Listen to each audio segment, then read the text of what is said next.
Mutton korma, chicken biryani, ज़र्दा पुलाव, शामी कबाब, कुनाफा, बहुत कुछ है मरियम्स ग्रैनी में। और अब फरमाइशी प्रोग्राम पर हमारे व्यूवर्स की फरमाइश पर देसी खट्टा गोश्त। बिस्मिल्लाहिर्रहमानिर्रहीम, अस्सलाम वालेकुम। मरियम्स ग्रैनी में रुबीना जाफरी आपके साथ।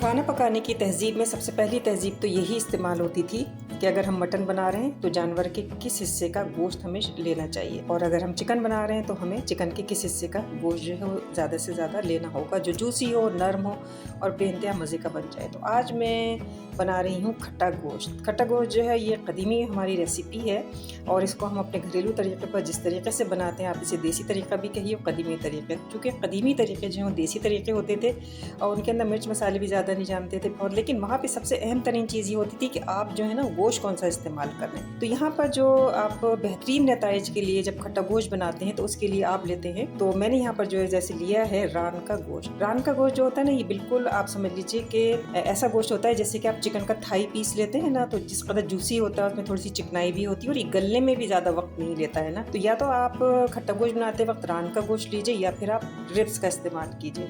अच्छा, सही गोश्त लेना जो है ना वो बहुत ही अहम होता है। आप कोई सा भी गोश्त बना रहे हो, चाहे आप बेहतरीन किस्म का आलू गोश्त बना रहे हो, तो फिर आप गर्दन का और पिंडली का गोश्त जो है ना वो आप आराम से ले सकते हैं, क्योंकि उसके अंदर हड्डी भी होती है और उसके अंदर पकने में भी वो बहुत ही मज़ेदार किस्म का गोश्त होता है। तो यहाँ पे जो है वो पिंडली का या गर्दन उसका गोश्त मत लीजिएगा, क्योंकि वो इतना सख्त होता है कि आपको गलाने में मुश्किल होगी, और अगर आपके पास प्रेशर कुकर नहीं है तब तो आप समझ लीजिए कि फिर आप उस बहुत ही मुश्किल हो जाएगी। तो इस तरीके का देखिए हल्की हल्की चिकनाई के साथ थोड़ी सी मैंने ये हड्डी भी डलवा ली थी और ये मैंने लिया है।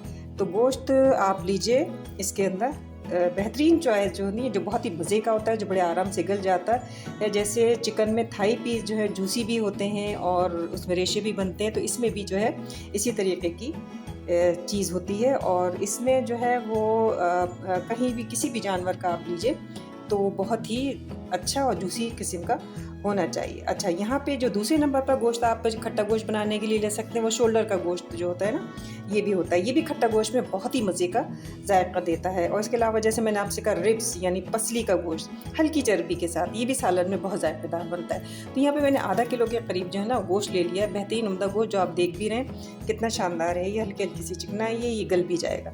अच्छा, आधा किलो हम गोश्त लेंगे तो इसके साथ हम प्याज लेंगे आधा केजी के करीब। अच्छा, प्याज जो है वो यहाँ पे देखिए बहुत ही तरीके से सलीके से कटेगी। प्याज इस तरीके से नहीं कटेगी जैसे कि हम बिल्कुल ही लापरवाही से इसको काट देंगे। प्याज जो है थोड़ी गोल कटेगी और थोड़े से मोटे पीसीज में कटेगी, यानी इतने पीस आप मोटे इसके ले लीजिए।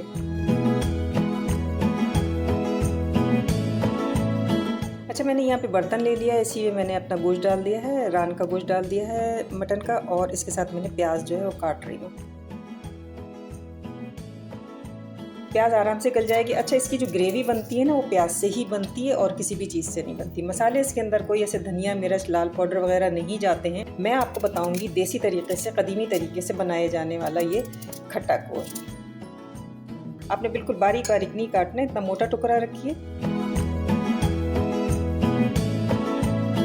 आप ज़्यादा प्याज देखकर ये मत सोचिएगा कि गोश्त जो है वो मीठा हो जाएगा, बिल्कुल भी मीठा नहीं होगा। इसको खट्टा क्यों कहते हैं, ये तरकीब मैं आपको आगे बताऊंगी कि इसको खट्टा क्यों कहा जाता है। देखिए, इसके अंदर प्याज जो है ना वो हमने डाल दी, और मैं पूरी ईमानदारी और सच्चाई के साथ आपको ये बात बताऊंगी कि मैंने आधा किलो के करीब प्याज ली थी, लेकिन मुझे लगा कि प्याज काटने में ज़्यादा है तो मैंने जो है ना इसमें से 2 गट्टी प्याज जो है वो छोड़ दी। तो ये तकरीबन समझ लीजिए कि आधा किलो के करीब ही प्याज मुझे लगी, और ये बहुत ज़्यादा है। ठीक है, आधा किलो ही आपको प्याज लेनी है, इससे ज़्यादा नहीं। इसके बाद इसमें और क्या चीज़ें जाएंगी, इसको करते हैं हम साइड पे और बताते हैं आपको कि इसके अंदर जाएगा क्या, क्योंकि ये देसी तरीके से कदीमी खट्टा गोश्त बन रहा है, तो इसमें जो भी चीज़ बनेगी वो देसी तरीके से बनेगी। इसमें जाएंगे लहसुन और अदरक। एक पूरी पोथी मैंने ले ली है लहसुन की, और अदरक का भी मैंने अच्छा बड़ा टुकड़ा लिया, तकरीबन 2 इंच का तो होगा। तो इसको आपने ना बारीक कुचल लेना है। जायका सही लेने के लिए जब आप गोश्त उम्दा ले रहे हैं तो फिर उम्दा गोश्त जो है ना वो खुद कहता है कि भाई मुझे बहुत उम्दा तरीके से पकाओ वरना मुझे छोड़ दो।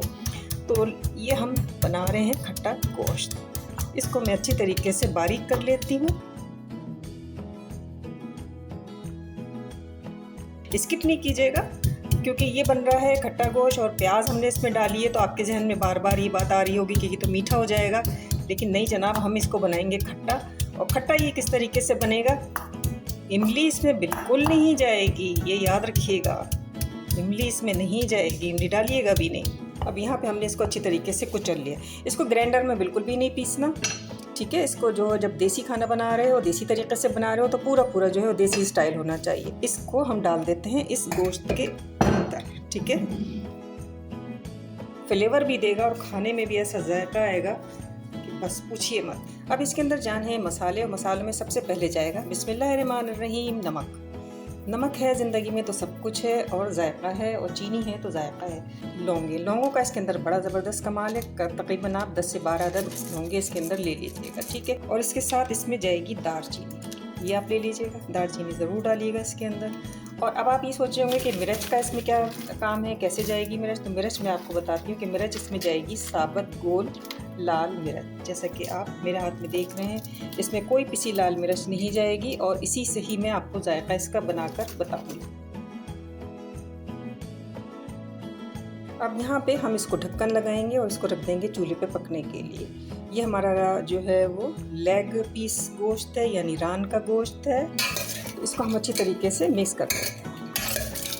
सब मिक्स करने के बाद अब प्याज जो है वो अपना पानी देगी, और गोश्त जो है वो चूँकि चिकनाई वाला थोड़ा सा जूसी गोश्त है तो वो भी पानी देगा। और इसमें पानी तो हम डालेंगे, लेकिन बहुत ही कम पानी इसमें जाएगा।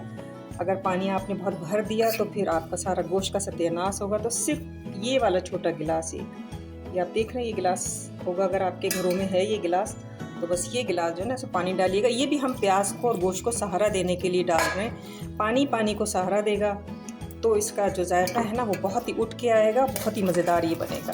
तो इसको जो है वो हम रखते हैं चूल्हे पर तकरीबन 30 मिनट के लिए। 30 मिनट में हमारा ये गोश्त बन जाएगा। ये है हमारा तजर्बा। चूल्हे पे चढ़ाने से पहले इसके अंदर जो चीज़ जाएगी वो जाएगी घी।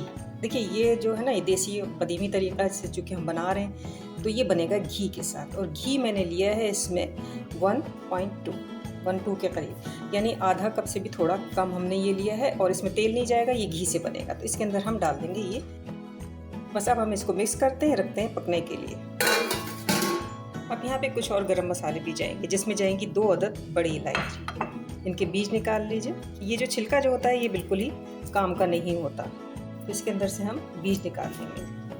2 अदद बड़ी इलायची जो बड़ी तेज़ होती हैं। और यहाँ पे हम ले लेंगे 8 से 10 अदद हम ले लेंगे काली मिर्च। जायफल और जवत्री इसके अंदर नहीं जाएगी।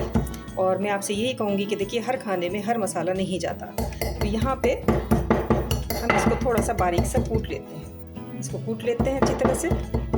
दही हमने लिया है आधा पाव के करीब। और ये सारी जो कुटी काली मिर्च और बड़ी सब इलायची हमने पीसी थी, काली इलायची, उसको हम इसके अंदर डाल देंगे। आधा पाव दही इसके अंदर जाएगा। और किस तरह से जाएगा और कैसे जाएगा, वीडियो को बिल्कुल स्किप नहीं कीजिएगा, वरना आप इंतहाई अहम पॉइंट जो है ना वो देखने से रह जाएंगे, और आपको फिर पता नहीं चल पाएगा कि खट्टा गोश्त किस तरह से बनता है। दही आप अगर एक दिन पहले का रखा हुआ रहें जो थोड़ा सा खट्टा हो चुका हो, तो वो सबसे ज़्यादा बेहतर है।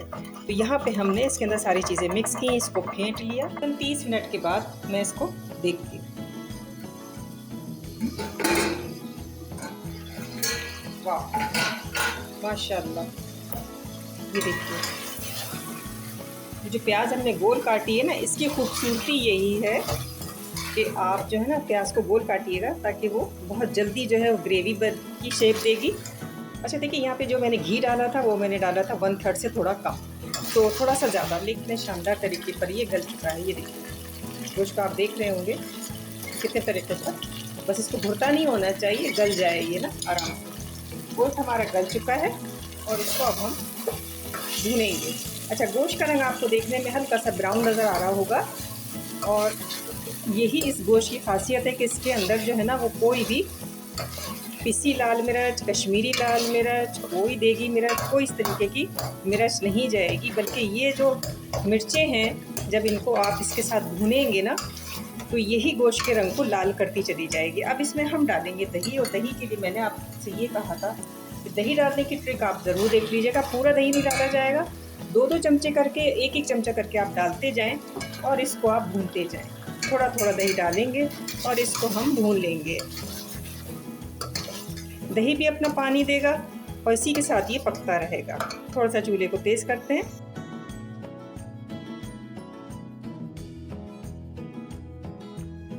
थोड़ा थोड़ा दही डालते जाएंगे, भूनते जाएंगे। गोश्त के अपने अंदर चिकनाई मौजूद है, इसलिए घी का इस्तेमाल कम कीजिएगा। अब यहाँ पे हम थोड़ा सा दही और लेते हैं और हम इसको डालते हैं। आपने इसको उस वक्त तक भूनना है जब तक कि ये बिल्कुल भून भून के थोड़ा सा ब्राउन सा लाल से रंग में ना आ जाए। साथ साथ में ये मिर्चें जो है टूटती रहेंगी और इसका जो बीज है वो इसके अंदर एक बहुत ही चटपटापन देगा। आपको मिर्चें डालने की ज़रूरत ही नहीं होगी। जब आप मिर्चें डालें तो आपकी मर्ज़ी है, अगर आप थोड़ा तीखा खाना पसंद करते हैं तो आप लाल मिर्चें बढ़ा सकते हैं। इसी से आप देखिए इसका जो है रंग आएगा। और जब मिर्चों को आप इसके अंदर थोड़ा सा इस तरीके से मसलेंगे तो यहाँ पे जो इसके बीज आएंगे ना, ये खाने में बहुत ही और देखने में भी बहुत ज़बरदस्त किस्म के ये लगेंगे। पिछले हफ्ते मैंने रेसिपी दी अंडों का खागीना, आपने बहुत पसंद किया और मेरे कुछ व्यूअर्स ने मुझसे फरमाइश की कि खट्टा गोश्त जो है बनाया जाए। तो ये फरमाइशी खट्टा गोश्त मैं कदीमी और देसी स्टाइल पर बना रही हूँ और उम्मीद है कि आपको ये रेसिपी ज़रूर पसंद आएगी। लाइक कीजिएगा, शेयर कीजिएगा, सब्सक्राइब कीजिएगा और अपने फैमिली फ्रेंड्स में भी ज़रूर शेयर कीजिएगा। जिनको खट्टा गोश्त बहुत पसंद है वो तो ख़ास तौर पर इस रेसिपी को बनाएं भी और शेयर भी ज़रूर कीजिएगा। अब यहाँ पे जो है हम इसको भून रहे हैं और आप मुझे ये ज़रूर बताइए कि आप मुझे किस कंट्री से वॉच कर रहे हैं, और अमेरिका से, जापान से और इंडिया से जिन लोगों ने मुझे देखा है, पाकिस्तान के मुख्तलिफ़ शहरों से, उन सबका बहुत बहुत मैं शुक्रिया अदा करती हूँ कि मेरी रेसिपी को देख भी रहे हैं, फुल वॉच कर रहे हैं। तो यहाँ पे हम लेंगे थोड़ा सा दही और जो बचा खुचा है, इसमें पानी नहीं जाएगा, इस बात का भी आप ख्याल रखिएगा। बेहतरीन गोश्त के साथ बेहतरीन नफासत से बनाई जाने वाली ये देसी खट्टा गोश्त है। और आप मुझसे कौन सी रेसिपी बनवाना चाहते हैं मुझे कमेंट बॉक्स में ज़रूर बताइएगा। मैं आपको पूरी उसकी डिटेल के साथ कि आप क्या बनाएंगे, तो आपको कौन सा गोश्त लेना है, मसाले कितने डालने हैं और किस तरीके से इसको पकाना है और करना है। तो बस आप इसको भूनेंगे, इसका घी जो है वो ऊपर आ जाएगा।